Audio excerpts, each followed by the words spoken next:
Shalom, shalom à tous. Alors aujourd'hui, on se retrouve pour une nouvelle vidéo euh, qui va parler de la Torah. Est-ce qu'on est soumis aux lois de l'Éternel ou en sommes-nous dispensés vu que nous sommes sous la grâce? On entend souvent les chrétiens dire que nous sommes sous la grâce et plus sous la loi. Donc on va voir ça ensemble aujourd'hui.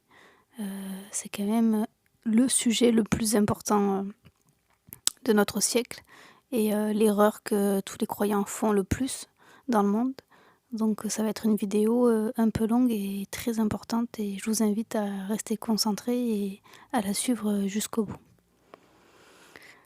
La Bible, de Bereshit, de la Genèse jusqu'à Révélation, l'Apocalypse, elle est claire.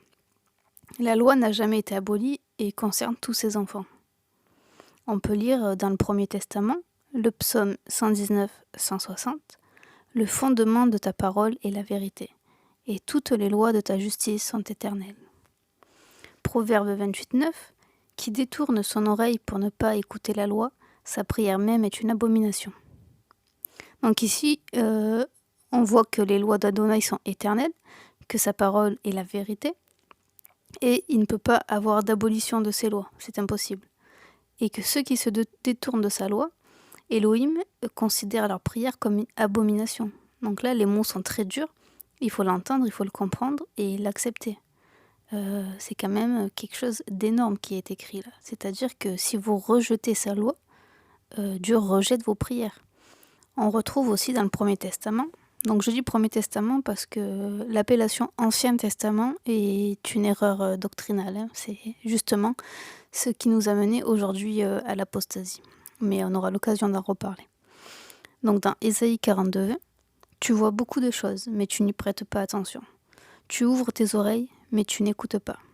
Adonai a pris plaisir à cause de sa droiture, à rendre la Torah grande et glorieuse. Mais c'est un peuple pillé, dépouillé, tous piégés dans des trous et enfermés dans des prisons. Donc là, Adonai, on voit bien qu'il a rendu sa Torah grande et glorieuse, hein, que c'est très important pour lui, qu'il considère ceux qui ne voient pas cette Torah et n'écoutent pas cette Torah comme il le devrait, comme des prisonniers dépouillés. Donc, c'est-à-dire vraiment enfermés spirituellement et qui n'ont rien en fait. Hein. Ils sont complètement vides, quoi. On peut lire aussi dans Psaume 119, 51, « Des orgueilleux me chargent raillerie. Je ne m'écarte point de ta loi. » Est-ce que là, ça ne vous rappelle pas quelque chose ? Ça ne vous rappelle pas les chrétiens qui aujourd'hui se moquent des disciples de Yeshua qui appliquent la loi. Ils les prennent de haut, ils les rabaissent, mais nous restons fermes et on ne s'écarte pas de sa loi. Là, ce passage, il est vraiment triste parce qu'on se rend compte que, en fait, ce qu'a vécu le roi David, ben, nous, on le vit aujourd'hui. Et il y a des passages comme ça hein, qui sont une vérité sur le moment du personnage biblique, mais qui sont aussi prophétiques. Et aujourd'hui, c'est ce que tous les juifs messianiques, nazaréens, toutes les personnes qui ont la foi en Yeshua et qui écoutent la Torah, on se rend bien compte qu'ils sont complètement méprisés et raillés par tous les chrétiens. C'est vraiment triste. Maintenant, ceux qui écoutent la loi de Dieu, ce sont ceux qu'on traite de païens et ceux qui vivent comme des païens qu'on traite d'enfants de Dieu. Donc on voit bien que tout a été inversé, comme la parole nous le dit. Le bien est devenu mal et le mal est devenu bien. On peut lire aussi dans Genèse 7, 2, « Parmi tous les animaux purs, tu prendras 7 couples, et parmi les animaux qui ne sont pas purs, un couple. » Donc là, c'est Dieu qui parle à Noé, et qui lui dit, voilà, tu vas prendre tel animal, tu vas en prendre 7, tel animal, tu vas en prendre un seul. Et on se rend compte qu'à ce moment-là, alors que c'est bien avant la loi de Moïse, on se rend compte qu'il y avait déjà la notion d'animaux purs et impurs. Donc c'est quand même incroyable. Ça veut dire que l'alimentation cachère existait avant les 10 commandements, les 613 lois, et que la loi éternelle existe depuis toujours. Et qu'elle est faite pour tous ses enfants de manière éternelle, pas que pour les juifs. On peut lire aussi Ézéchiel 36, 27. « Je mettrai mon esprit en vous, et je vous ferai vivre selon mes lois. Je vous ferai respecter mes ordonnances et leur obéir. » Donc là, ça parle de l'Esprit de Dieu qui descendra sur nous. Et quand est-ce que l'Esprit a été dispensé ? à la Pentecôte, à Shavuot, sur les apôtres. On peut lire ça dans Actes 2:2.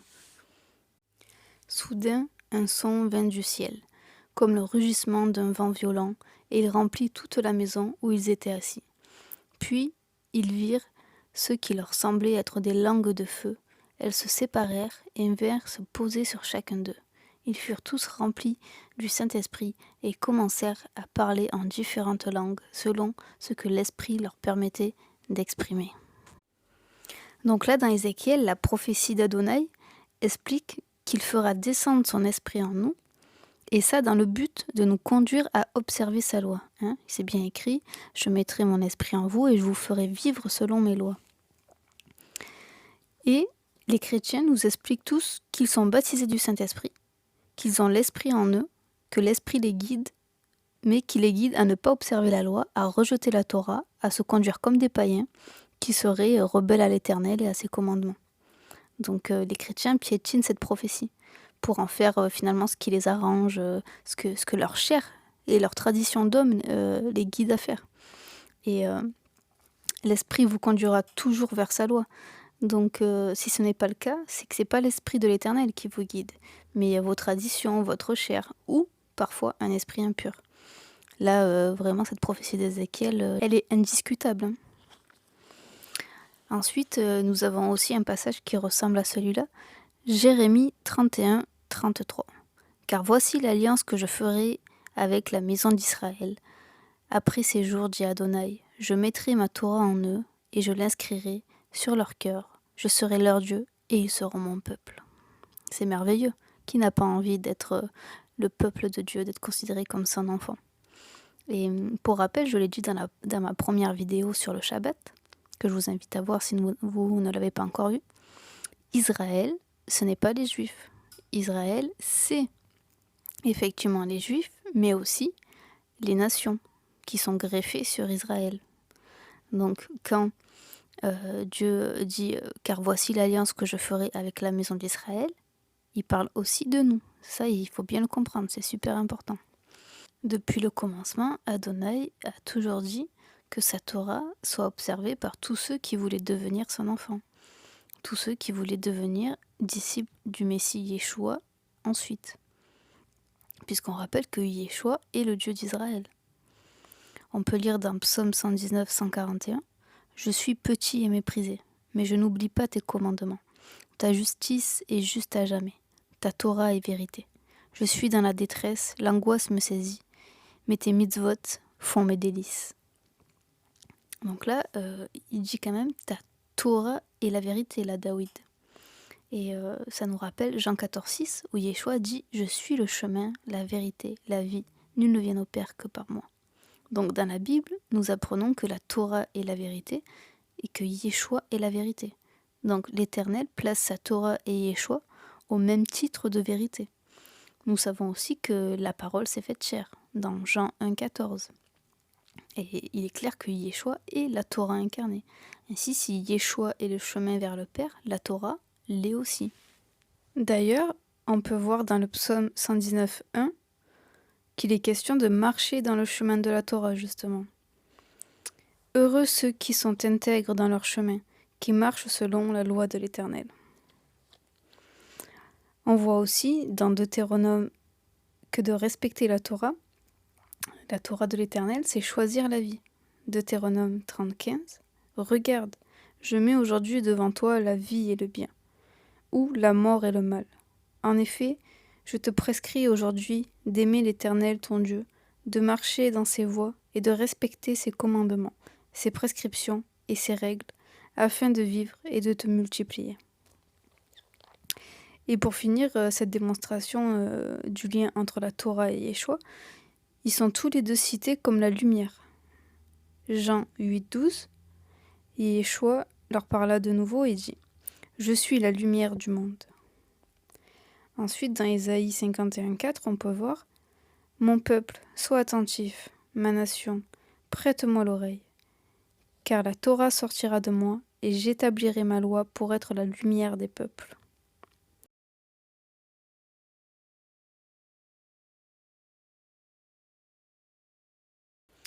Ainsi, en tant que disciple de Yeshua, Matthieu dit Matthieu 5,14. Vous êtes la lumière du monde. Une ville située sur une montagne ne peut être cachée. Personne ne fait brûler une lampe en la mettant sous le boisseau, mais sur le lampadaire où elle resplendit pour tous dans la maison. Ainsi que votre lumière resplendisse en face des hommes. Ils verront vos œuvres belles et ils glorifieront votre Père des ciels. Donc là, vous voyez, on a fait un parallèle entre Yeshua, la Torah et nous les disciples, et on voit bien que nous sommes tous la lumière du monde. Yeshua est la lumière du monde, la Torah est la lumière du monde, et nous, à leur image, à l'image de Yeshua et de la Torah, nous devons être la lumière du monde. Mais comment vous voulez être la lumière du monde? Comment vous voulez éclairer les hommes quand vous-même vous êtes dans l'obscurité, en rejetant la Torah? Comment voulez-vous amener les hommes à Dieu quand vous-même vous êtes rebelle à Dieu et avez choisi la mort? C'est juste pas possible. Passons à un autre verset. Ésaïe 66, 22. Car comme les cieux nouveaux et la terre nouvelle que je vais créer subsisteront devant moi, dit l'Éternel, ainsi subsisteront votre race et votre nom. Et de mois à mois et de Shabbat à Shabbat, toute chair viendra se prosterner devant moi, dit l'Éternel. Ici, il s'agit d'une prophétie de la nouvelle terre, qui, évidemment, ne s'est pas encore réalisée. C'est pour l'avenir. Pourtant, nous voyons que l'Éternel affirme que les Shabbats seront encore observés sur la nouvelle terre. Et de plus, il parle de toute chair. Donc cela concerne tous les hommes, pas seulement les Juifs. Alors qu'en est-il des Shabbats aujourd'hui? Pourquoi serait-il aboli? Ça n'a pas de sens. Si sur la nouvelle terre, nous voyons que les commandements de la Torah sont encore respectés, évidemment que nous, aujourd'hui, nous devons les respecter. Maintenant, on va passer à un verset du Second Testament éminemment important. C'est Matthieu 5, 19. Celui donc qui violera l'un de ses plus petits commandements et qui enseignera aux hommes à faire de même sera appelé le plus petit dans le royaume des cieux. Mais celui qui les mettra en pratique et les enseignera aux autres, celui-là sera appelé grand dans le royaume des cieux. Comment on peut faire plus clair là? Pensez à toutes ces messes, tous ces cultes chaque semaine qui se déroulent dans le monde, où on entend ces hommes qui se réclament de l'Éternel et prêchent aux membres des églises qui doivent se rebeller contre Elohim, qui doivent abolir, exclure les commandements d'Adonai de leur vie. C'est extrêmement grave. Ils empêchent les chrétiens de devenir des véritables enfants d'Adonai, des véritables disciples de Yeshua. Est-ce que ces personnes qui prêchent justement ces faux enseignements auraient oublié ce qui est écrit dans Jacques 3:1? Mes amis, ne soyez pas nombreux à enseigner. Vous le savez, nous qui enseignons, nous serons jugés plus sévèrement. Et ça, c'est bien vrai. On rigole pas du tout avec l'enseignement. Parce que non seulement il faut rendre des comptes sur son propre comportement, sur ses propres péchés, mais imaginez si on a amené les autres à pécher, si on a amené 10 personnes, 100 personnes, des milliers de personnes, des millions de personnes à pécher avec nous.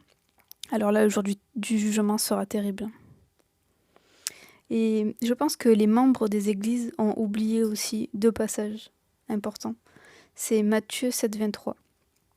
Entrez par la porte étroite, car large est la porte, spacieux est le chemin qui mène à la perdition, et il y en a beaucoup qui entrent par là. Mais étroite est la porte, resserrez le chemin qui mène à la vie, et il y en a peu qui les trouvent. C'est tellement vrai. On oublie ça.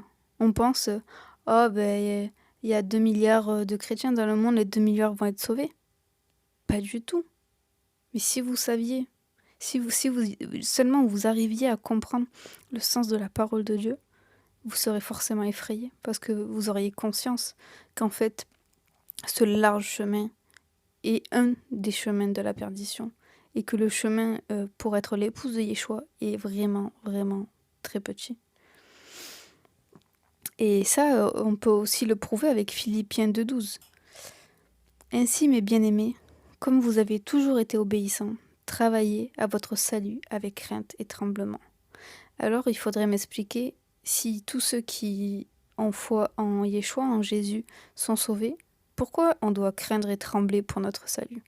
Vous voyez bien que c'est un faux enseignement qu'on vous a donné là depuis des siècles, ça n'a aucun sens.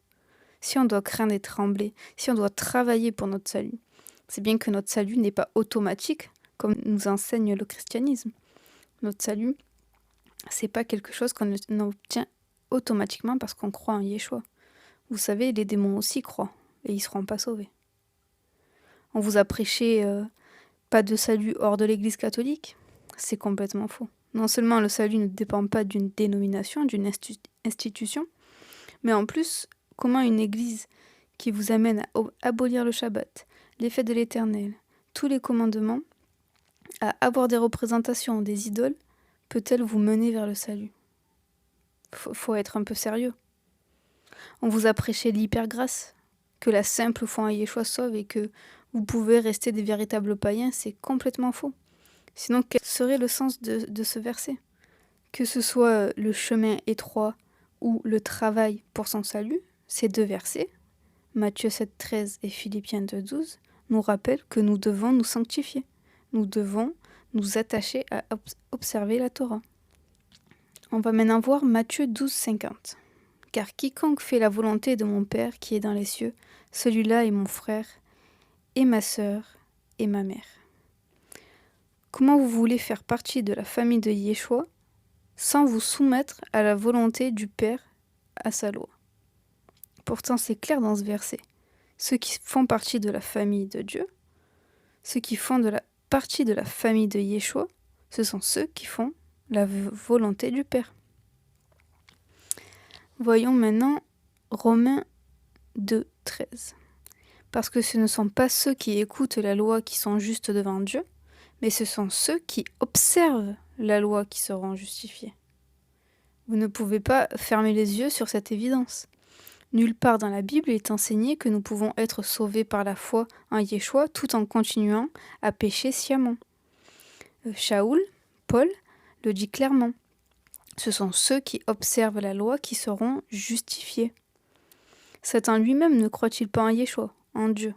Quelle est la différence entre vous et le diable? Entre vous et un païen?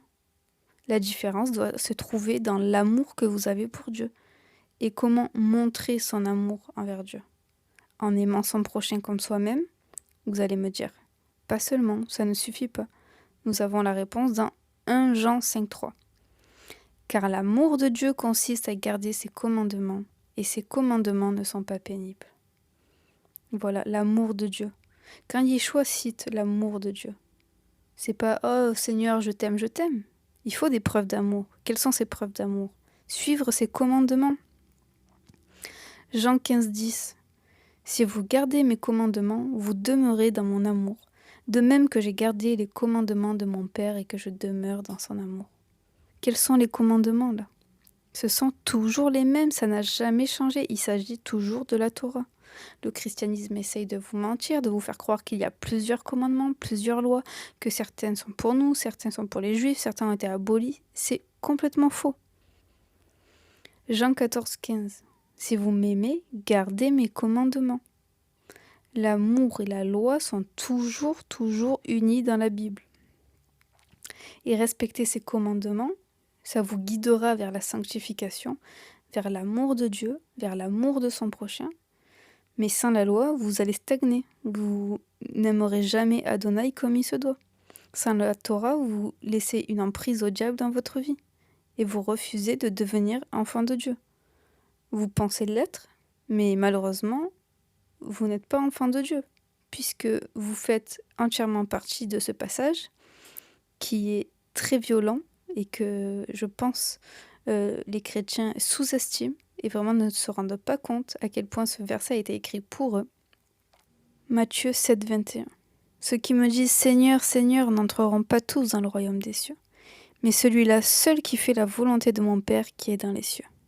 En ce jour-là, beaucoup me diront Seigneur, Seigneur, n'avons-nous pas prophétisé en ton nom? N'avons-nous pas chassé les démons en ton nom? N'avons-nous pas fait des miracles en ton nom? Alors je leur dirai ouvertement, je ne vous ai jamais connu. Retirez-vous de moi, vous ouvriers d'iniquité. Iniquité, faut savoir que ça vient du grec anomia. Anomia qui signifie transgression de la loi ou condition de celui qui est sans loi. Sans la loi du Père, vous ne pouvez pas prétendre être du Père. Il faut comprendre que ce verset vous concerne, vous les chrétiens, qui appelle Yeshua Seigneur et commet l'iniquité. Réfléchissez 2 secondes. Est-ce que c'est les juifs non messianiques? Non, ils ne reconnaissent pas Yeshua comme Seigneur. Est-ce que c'est les musulmans? Ils ne reconnaissent pas Yeshua comme Seigneur. Est-ce que c'est les athées? Ils ne reconnaissent pas Yeshua comme Seigneur. Qui reconnaît Yeshua comme Seigneur et malgré tout commet l'iniquité? Les chrétiens. Ce verset ne peut être que pour les chrétiens. Parce que vous appelez Yeshua Seigneur et vous transgressez la Torah. Et vous la transgressez de tout votre cœur en faisant exprès. Vraiment en la rejetant de tout votre cœur. Vous n'essayez même pas. On peut voir aussi dans Romains des versets très très intéressants parce qu'en général Shaoul est vraiment mal compris par le christianisme et du coup les personnes pensent que Shaoul a aboli la loi et en fait non, hein. En fait il est juste pas compris et il parle souvent de la grâce, certes, et évidemment que nous sommes sauvés par grâce. Mais en fait, à chaque fois qu'il finit de parler de la grâce de Dieu, du salut en Yeshua, il finit toujours par reprendre et dire attention, attention, je suis pas en train de dire que j'abolis la Torah. Et ça, bizarrement, les chrétiens ne le retiennent pas. Romains 6,15. Quoi donc? Allons-nous pécher parce que nous ne sommes pas sous la loi, mais sous la grâce? Certainement pas. Donc, vous voyez, il faut faire exprès pour ne pas comprendre que Shaoul dit le salut en Yeshua par la grâce ne nous donne pas la permission de ne plus se soumettre à la loi et de pécher en toute conscience. Quoi donc? Allons-nous pécher parce que nous ne sommes pas sous la loi mais sous la grâce? Certainement pas. Enfin, on ne peut pas faire plus clair que ça, hein. Le problème, c'est que Dieu veut vous reprendre, veut vous amener à devenir son enfant et à être sauvé lors de la première résurrection. Mais l'endoctrinement, premièrement, et deuxièmement, très important, l'orgueil vous empêche d'entendre les messages de Dieu. L'orgueil de penser de tout avoir compris et que vous n'avez pas besoin d'être pris, c'est terrible. C'est terrible parce que ça va vous mener au jugement. Lisons Romains 7, 25. Ainsi donc, par mon intelligence, je suis esclave de la loi de Dieu. Mais par ma nature propre, je suis esclave du péché. Voilà. Donc, qu'est-ce que vous êtes si vous croyez en Dieu? Et d'ailleurs, c'est pas que les chrétiens. Tous ceux qui croient en Dieu. Les musulmans, les agnostiques, tous. Tous ceux qui croient en un Dieu unique. Bon, les autres, c'est encore un autre sujet. Hein, c'est pas le sujet de cette vidéo. Tous ceux qui croient en un Dieu unique et qui ne respectent pas la loi de Dieu, la Torah, ils font, du coup, selon Romains 7, 25, partie de ceux qui vivent selon leur nature propre, qui sont esclaves du péché. Si vous n'êtes pas esclave de la loi de Dieu, vous n'êtes pas enfant de Dieu, mais vous êtes esclave du péché. C'est très clair. Par mon intelligence, je suis esclave de la loi de Dieu, mais par ma nature propre, je suis esclave du péché. Voyons Romains 8, 7 maintenant. En effet, la nature humaine tend à la révolte contre Dieu, parce qu'elle ne se soumet pas à la loi de Dieu et qu'elle n'en est même pas capable. Or, ceux qui sont animés par leur nature propre ne peuvent pas plaire à Dieu. Ceux qui sont animés par leur nature propre, donc ceux qui vivent sans la loi de Dieu, ne peuvent pas plaire à Dieu. Mais comment vous expliquez ces versets? Comment vous pouvez continuer à vivre tranquillement, la conscience vraiment tranquille, sans aucune culpabilité, sans aucune peur de passer en jugement, en lisant la Bible? Comment c'est possible? Vous ne pouvez pas lire ces passages-là et passer à côté du véritable message de l'Évangile. 1 Pierre 1, 14. Comme des enfants obéissants, ne vous conformez pas aux convoitises que vous aviez autrefois, quand vous étiez dans l'ignorance. Si vous ne vous soumettez pas à la loi de Dieu, alors vous êtes dans la révolte contre lui. Vous êtes désobéissant. Vous êtes soumis à votre chair, votre nature propre. Et vous ne pouvez pas plaire à Dieu. Qu'est-ce que c'est vivre sous le péché? 1 Jean 3,4 nous le dit.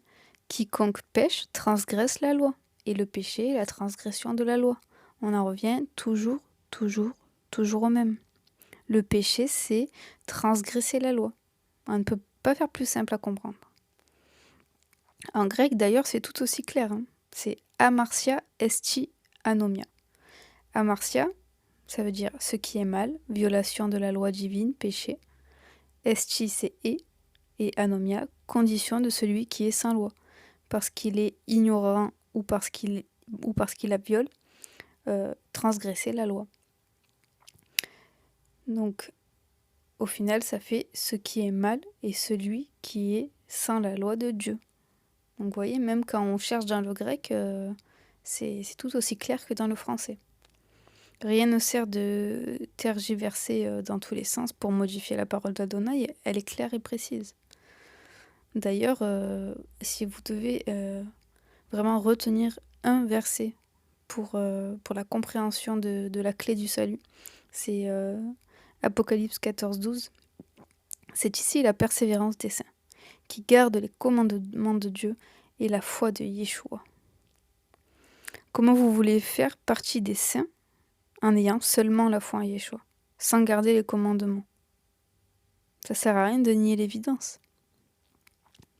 Yeshua lui-même n'a-t-il pas dit, Matthieu 5,17, « Ne croyez pas que je sois venu pour abolir la loi ou les prophètes. Je suis venu non pour abolir, mais pour accomplir. » Et ce verset, justement, sert vraiment de témoignage pour la véritable foi, c'est-à-dire Yeshua et la Torah.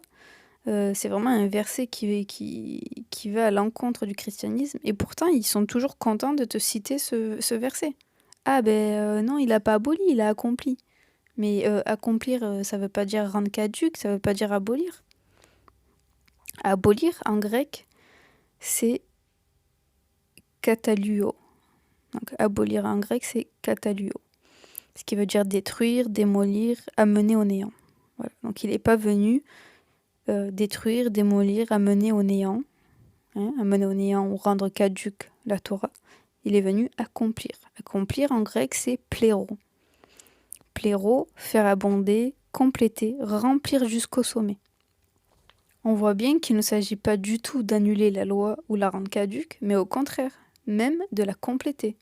Nous voyons d'ailleurs dans les évangiles que Yeshua observe la Torah premièrement, mais deuxièmement, loin d'enlever des lois, il complète les lois. Matthieu 5, 21.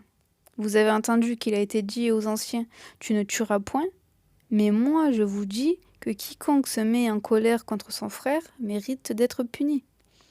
Matthieu 5, 27. Vous avez appris qu'il a été dit, tu ne commettras pas d'adultère, mais moi je vous dis que quiconque regarde une femme pour la convoiter a déjà commis un adultère avec elle dans son cœur. Matthieu 5, 38. Vous avez entendu qu'il a été dit œil pour œil, dent pour dent, mais moi je vous dis de ne pas résister aux méchants. Donc non seulement Yeshua ne rend pas la loi de Dieu caduque, mais en plus, il complète la loi en y ajoutant la notion de pensée et de cœur.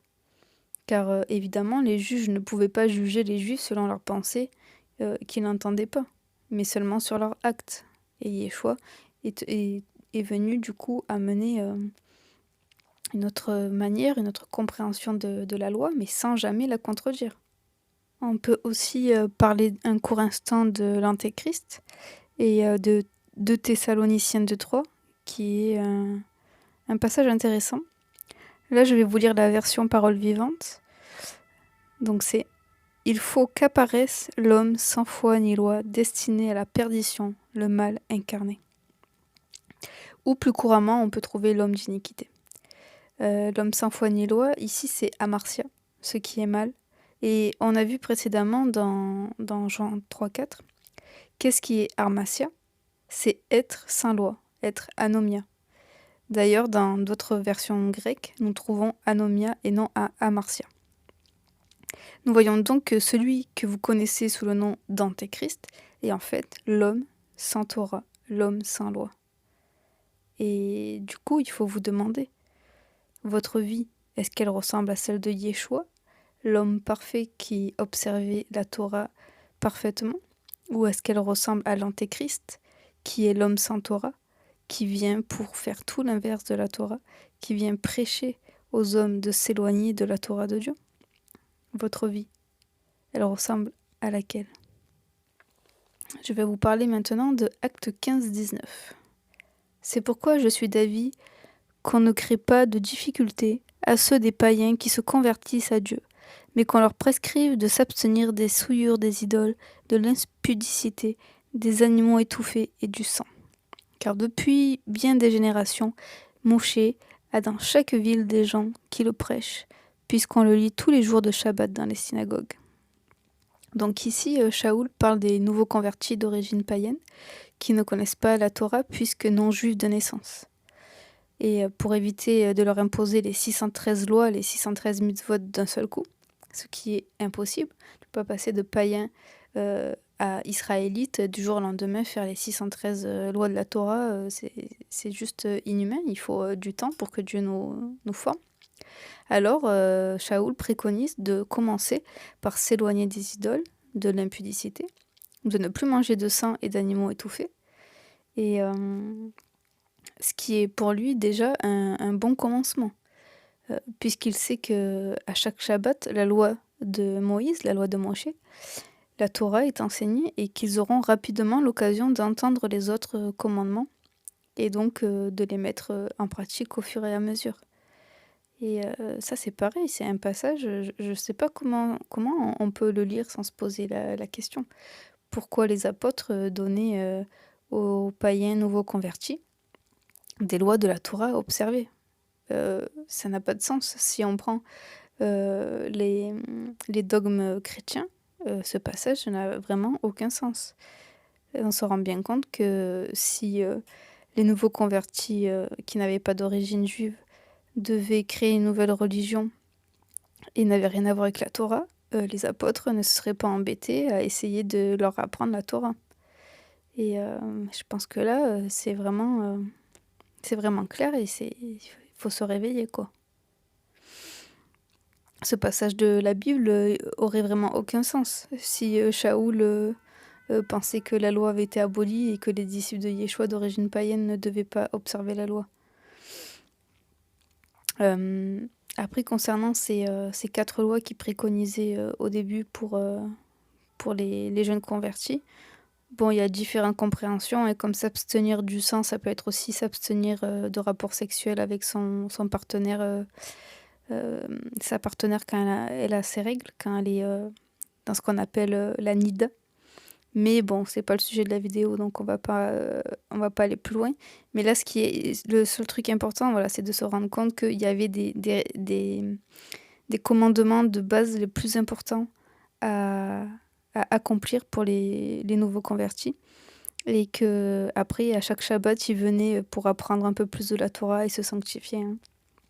Et d'ailleurs, il n'y a pas vraiment 4 lois, je dirais plutôt qu'il y en a 6. Pourquoi je dis ça? Parce que donc là, on voit s'éloigner des idoles, ça fait une loi, de l'impudicité 2, du sang 3 et des animaux étouffés 4, ok. Mais implicitement, il y a aussi le Shabbat, puisqu'il dit qu'il sait très bien qu'ils font Shabbat et qu'ils vont venir se sanctifier chaque Shabbat. Donc ça fait 5 commandements en fait qui sont prescrits. Et le 6e, c'est la cache-croûte, c'est les animaux purs et impurs. Car quand Shaoul parle de ne pas manger d'animaux étouffés, cela montre bien que les nouveaux convertis étaient déjà soumis à la cache-croûte. Et quand il dit ne mangez pas d'animaux étouffés, il n'est pas en train d'expliquer qu'il ne faut pas que tu manges un cochon étouffé. Non, non, pas du tout. Il est en train de dire que tu ne dois pas manger de cochons, de crustacés, de tous les animaux impurs. Et en plus, dans les animaux purs, donc l'agneau, le bœuf, le poulet, etc., tu ne dois pas les manger s'ils sont étouffés. Donc en fait, cette règle des animaux étouffés montre qu'il y avait déjà la cache-croûte dans la vie des nouveaux convertis. Donc en réalité, ils avaient déjà au moins 6 lois de la Torah dans leur vie et ils apprenaient au fur et à mesure les autres. Je pense que là, c'est quand même une preuve irréfutable, quoi. Voyons maintenant 1 Jean 2:3. Nous pouvons avoir la certitude que nous le connaissons si nous obéissons à ses commandements. Celui qui dit « je le connais » mais n'obéit pas à ses commandements est un menteur et la vérité n'est pas en lui. Mais si quelqu'un fait ce qu'il dit, alors, en lui, l'amour pour Dieu trouve véritablement sa plénitude. À cela, nous avons la certitude d'être en union avec lui. Celui qui prétend vivre en union avec lui doit vivre comme lui-même a vécu. Vous vous rendez compte? Celui qui dit « je le connais » mais n'obéit pas à ses commandements est un menteur. La vérité n'est pas en lui. Donc, qu'est-ce que ça veut dire, ça? Ça veut dire que tous les chrétiens sont des menteurs. Pour ceux qui ne respectent pas la Torah, évidemment. Je sais que certains s'appellent chrétiens et ils respectent la Torah. Ça, c'est juste... on en parlera un autre jour. C'est juste un problème de compréhension de leur part parce qu'ils ne comprennent pas que, justement, s'ils font la Torah, c'est qu'ils sont en dehors du dogme chrétien et qu'ils ne sont plus chrétiens. Mais ça, c'est superficiel, c'est pas important. L'important, c'est qu'ils aient la foi en Yeshua et les commandements de Dieu. En tout cas, tous ceux qui croient en Yeshua et qui n'obéissent pas à ses commandements, pour la parole, pour Dieu, c'est un menteur et la vérité n'est pas en lui. Et forcément, puisque la vérité, c'est Yeshua, ok, Jean 14,6, je suis le chemin, la vérité et la vie, mais c'est aussi la Torah, Psaume 119, 142. Ta Torah est la vérité. Et donc, si tu n'as pas la Torah en toi, forcément, la vérité n'est pas en toi. Ensuite, Jean 14, 20. En ce jour-là, vous connaîtrez que je suis en mon Père, que vous êtes en moi et que je suis en vous. Celui qui a mes commandements et qui les garde, c'est celui qui m'aime, et celui qui m'aime sera aimé de mon Père. Je l'aimerai et je me ferai connaître à lui. Luc 16, 17. Car il est plus facile pour les cieux et la terre de passer qu'il n'est possible qu'un seul trait de lettre de la Torah soit aboli. Nombre 23, 17. Dieu n'est pas un homme, il ne ment pas. Il n'est pas un être humain, il ne change pas d'avis. Jean 7, 19. Moshe ne vous a-t-il pas donné la Torah? Pourtant, aucun d'entre vous n'obéit à la Torah. Donc, c'est un contre-témoignage pour le Messie Yeshua de ne pas observer sa Torah.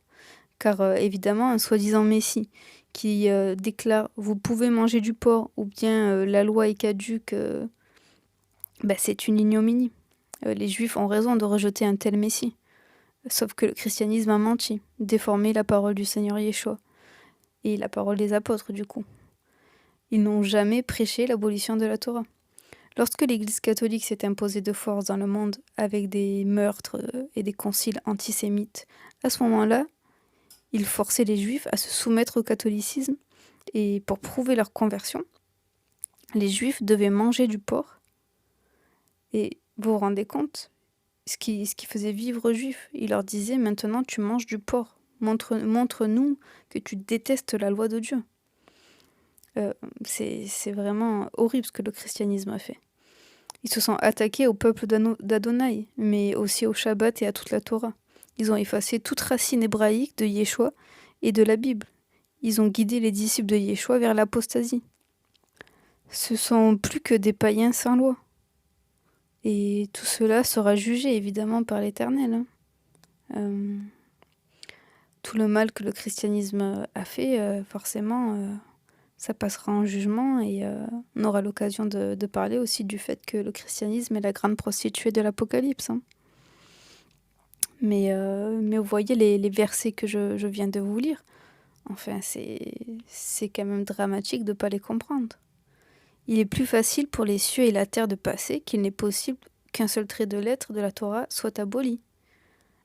Si aujourd'hui il y a toujours la terre sous vos pieds et le ciel au-dessus de votre tête, eh bien ça veut dire que la Torah n'est pas abolie, tout simplement.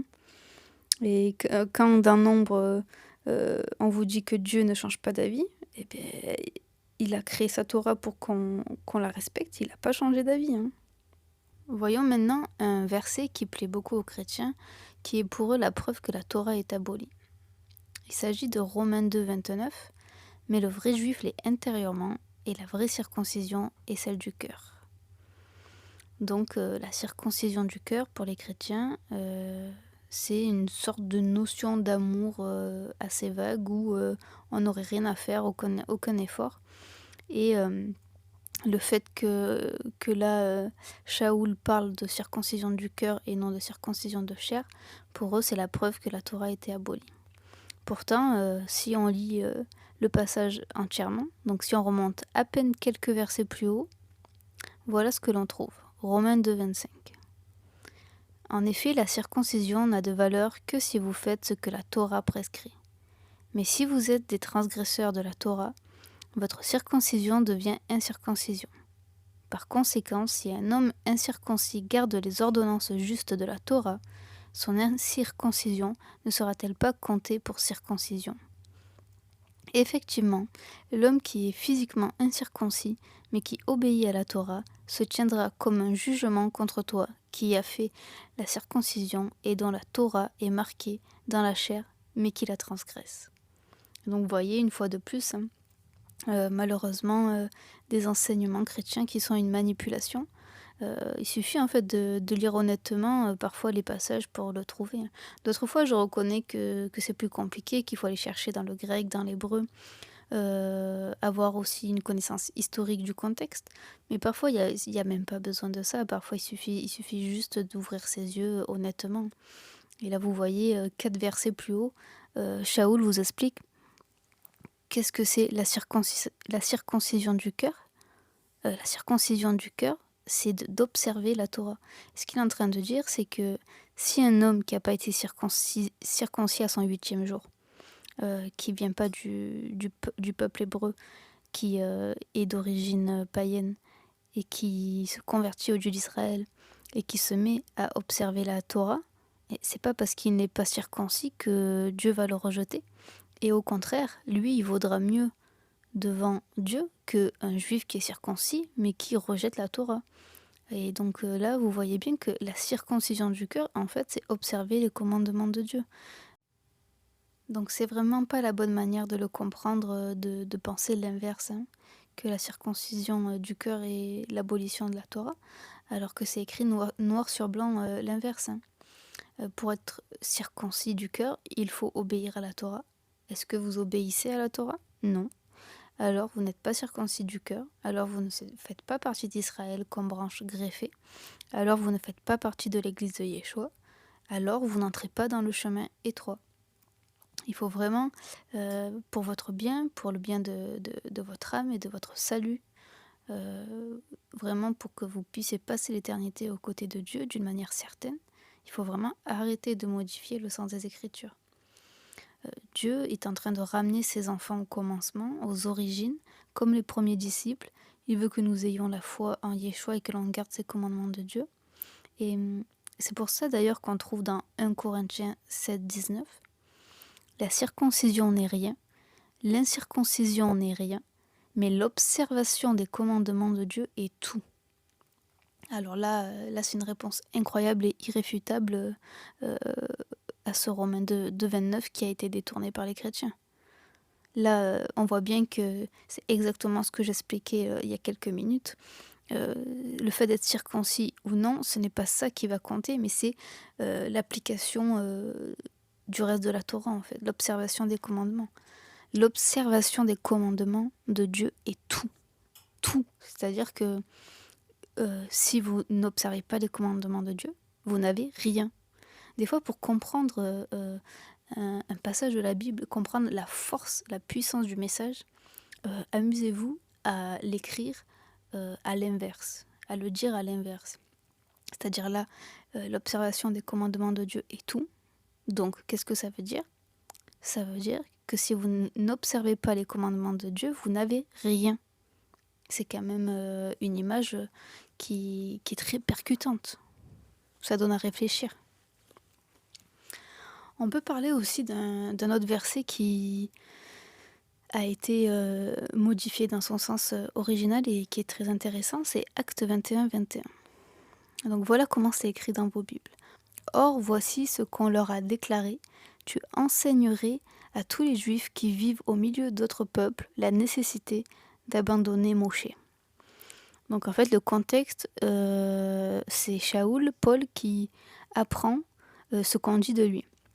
Et en fait, donc des Juifs sont en train de lui créer une réputation d'homme qui en fait incite à transgresser la Torah. Et donc dans vos Bibles, c'est ce qui est écrit. Mais sauf que ce verset que vous retrouvez dans vos Bibles, il est sciemment mal traduit en fait. Il y a un mot qui a été enlevé, et ça arrive malheureusement quelquefois dans la Bible. Et voici la véritable traduction. En grec, en fait, on a apostasian didaskeis apomuseos. Et qu'est-ce que ça veut dire? Apostasian didaskeis apomuseos. Voilà la vraie traduction. Or, ils ont été informés à ton sujet que tu enseignes à tous les Juifs qui sont parmi les nations l'apostasie à l'égard de Moïse. L'apostasie à l'égard de Moshe. Ils ont enlevé sciemment le mot apostasie. Et vous savez pourquoi ils ont enlevé le mot apostasie? Eh bien, parce que sinon, tous les chrétiens se seraient rendus compte de ce qu'est vraiment l'apostasie aux yeux de Dieu. Qu'est-ce que l'apostasie? L'apostasie, c'est vivre sans la loi de Dieu. Encore un élément primordial qui disparaît de nos Bibles. C'est intéressant quand même. Ici, on apprend que la véritable apostasie, c'est ne pas marcher selon la loi de Moïse. Nous avons encore une preuve que les chrétiens se trouvent en état d'apostasie et ne font pas partie de l'épouse de Yeshua. Donc, on voit que Shaoul est accusé de mener en fait vers l'apostasie hors du sentier de la loi de Moshe. Et c'était le moment idéal pour lui de confirmer et d'annoncer que la Torah est devenue caduque et qu'elle ne devrait plus être observée, si on est dans la pensée chrétienne. Mais que fait Shaoul?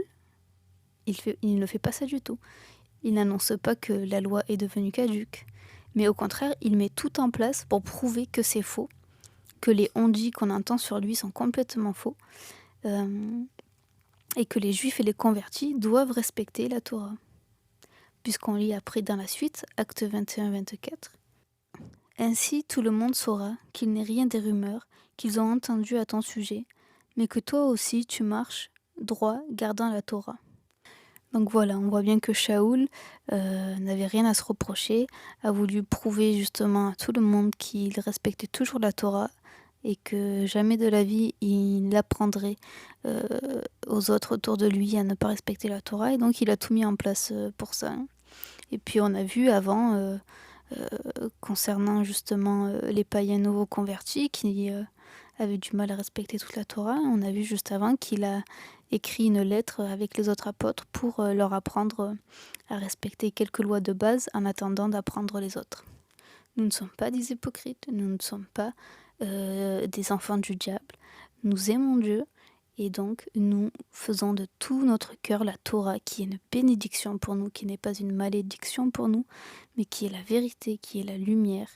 Et c'est vraiment une grosse erreur de nous apprendre que la loi de Dieu est une sorte de lourde pierre que personne ne peut porter, alors que c'est quelque chose de doux et léger, la loi de Dieu. C'est quelque chose qui bénit. Aussi, on pourrait parler de la marque de la bête. Parce que c'est très important, cette notion de marque de la bête, de la croiser avec le Premier Testament.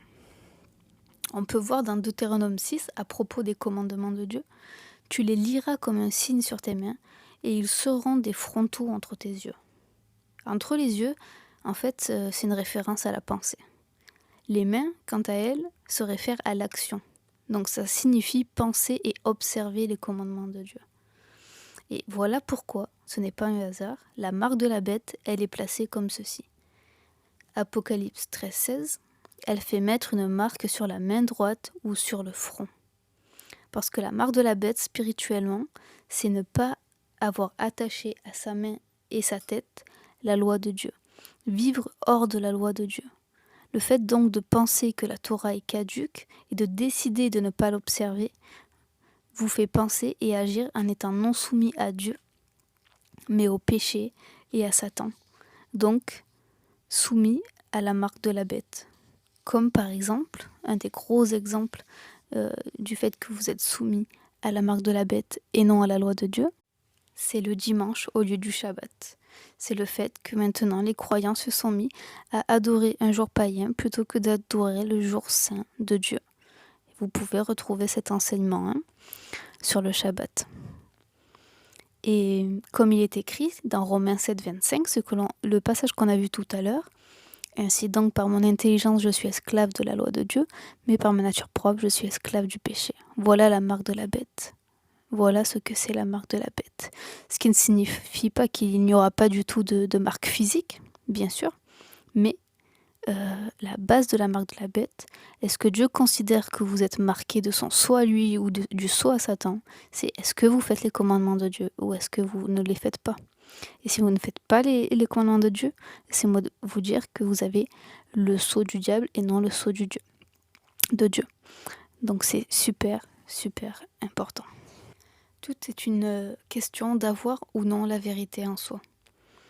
Et justement, 2 Timothée 3,8 nous parle de cette vérité.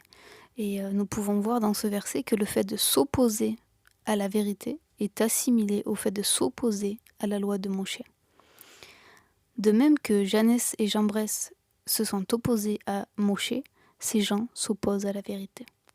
Donc on voit à quel point ce verset il est beau. On voit vraiment la vérité qui transperce. Ceux qui s'opposent à la loi de Moïse, je rappelle que la loi de Moïse c'est la loi de Dieu, il n'y a pas de différence entre les lois. Je ferai un enseignement à ce sujet. Et la loi de Dieu et la loi de Moïse c'est la même chose. Les gens qui s'opposent à la loi de Moïse, ces gens s'opposent à la vérité. On ne peut pas être dans la vérité en s'opposant à la loi de Dieu. Et d'ailleurs, les chrétiens se servent d'un passage pour prouver que la Torah est annulée et qu'il n'y a plus que 2 lois à respecter. Et on trouve ça dans Marc 12, 28. Quel est le premier de tous les commandements? Yeshua répondit, voici le premier. Écoute Israël, le Seigneur notre Dieu est l'unique Seigneur, et tu aimeras le Seigneur ton Dieu de tout ton cœur, de toute ton âme, de toute ta pensée et de toute ta force. Voilà le passage en question. On va lire la suite du passage plus tard. Je vais m'arrêter sur cette première partie. Donc premièrement, les chrétiens oublient ce que signifie aimer Dieu. Parce que là, on voit que Yeshua dit que le premier commandement, c'est aimer Dieu. Aimer Dieu, c'est 1 Jean 5,3, car l'amour de Dieu consiste à garder ses commandements, et ses commandements ne sont pas pénibles. Donc toujours pareil, on voit que l'amour de Dieu consiste en sa loi en fait. Deuxièmement, en disant « Écoute Israël, le Seigneur notre Dieu est l'unique », Yeshua fait justement référence, et c'est là que c'est important de connaître le Premier Testament, il fait référence à Deutéronome 6,4. Shema Israël, Adonai Eloheinu, Adonai Echad. Ce qui veut dire en français « Écoute Israël, Adonai notre Dieu, Adonai est un. Et tu aimeras Adonai ton Dieu de tout ton cœur, de tout ton être et avec toutes tes ressources. Ces commandements que je te donne aujourd'hui seront sur ton cœur et tu les enseigneras attentivement à tes enfants. » Nous voyons très clairement, encore une fois, que l'amour de Dieu donc est directement lié à la loi de Dieu. En citant le schéma Israël, Yeshua rappelle que la Torah qu'il incarne est immuable, éternelle. En fait, c'est super puissant le fait que Yeshua ait cité le schéma Israël. On va continuer avec la suite du passage. Voici le second. Tu aimeras ton prochain comme toi-même. Il n'y a pas d'autre commandement plus grand que cela. Donc, premièrement, ce commandement existait et était déjà écrit mot pour mot dans le Tanakh, dans la Torah. Lévitique 19, 18. Tu aimeras ton prochain comme toi-même. Je suis l'Éternel. Donc, on voit bien que rien de nouveau sous le soleil. C'était bien écrit dans la Torah. Yeshua n'a pas inventé ce commandement. Deuxièmement, ces 2 commandements, donc aimer Dieu et aimer son prochain, ne sont pas donnés par hasard par notre Messie, car ils contiennent à eux 2 les 10 commandements de Moïse. Les 4 premiers concernent l'amour envers Dieu. Donc c'est « Je suis Adonai ton Dieu qui t'ai fait sortir d'Égypte. Tu n'auras pas d'autre Dieu devant moi. Tu n'useras pas du nom d'Adonai ton Dieu à la légère et observe le jour de Shabbat pour le mettre à part pour Dieu. » Donc on voit bien que ces 4 commandements concernent l'amour de Dieu. Les 4 premiers commandements des 10 commandements de Moïse nous expliquent comment aimer Dieu. Les 6 derniers concernent l'amour envers son prochain. Comment aimer son prochain. Honore ton père et ta mère. Tu ne tueras pas. Tu ne commettras pas d'adultère. Tu ne voleras pas. Tu ne donneras pas de fausses preuves. Tu ne convoiteras pas la femme, la maison, le champ de ton prochain. Donc on voit les 6 derniers commandements pour aimer son prochain. Et donc on voit que Yeshua, c'est le rabbin des rabbins, c'est Dieu incarné, il connaît la Torah par cœur. Et lorsqu'il vous dit d'aimer Dieu et d'aimer son prochain, il abolit pas du tout la Torah. Une fois de plus, mais pas du tout. Au contraire, il cite en fait les 10 commandements en seulement 2 phrases. Et évidemment, pour lui, c'est facile puisqu'il a une connaissance extraordinaire de la Torah, c'est Dieu.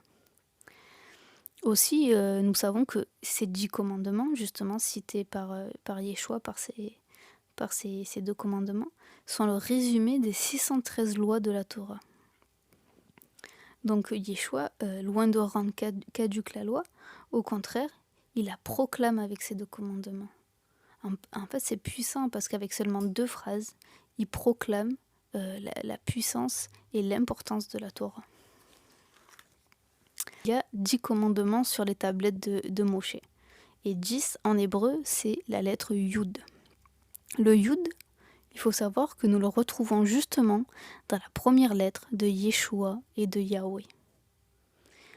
Donc c'est évidemment pas un hasard, le nom de Dieu et du Messie commencent tous deux par Yud. Et ça nous rappelle du coup les 10 commandements que le Père a donnés et dont le Fils est l'incarnation. On voit que Yeshua est écrit Yud, Shin, Vav, Ain. Donc on a bien le Yud au début. Et le nom de Dieu qui est Yud, He, Waw, He. Et donc on a bien le Yud au début. Le nom de Dieu et le nom de notre Messie contiennent les 10 commandements. Vous vous rendez compte à quel point c'est important. Et nous savons aussi que l'assemblée de Yeshua, c'est Israël, composée des Israélites de naissance et des nations greffées de nom. Et c'est pour ça que Israël commence aussi par le Yud, comme Yeshua et Yahweh, puisque les enfants de Dieu sont obligatoirement soumis aux commandements de Dieu. Donc on voit bien Israël, Yud, Sin, Resh, Aleph, Lamed. On voit bien le Yud au début. Ça c'est d'une beauté, c'est vraiment si vous voulez connaître votre Créateur et si vous voulez connaître son caractère, son cœur, je vous conseille de vous mettre à l'hébreu et vraiment vous allez tomber encore plus amoureux de Dieu et de sa parole. Vous allez voir des secrets comme ça, des bénédictions.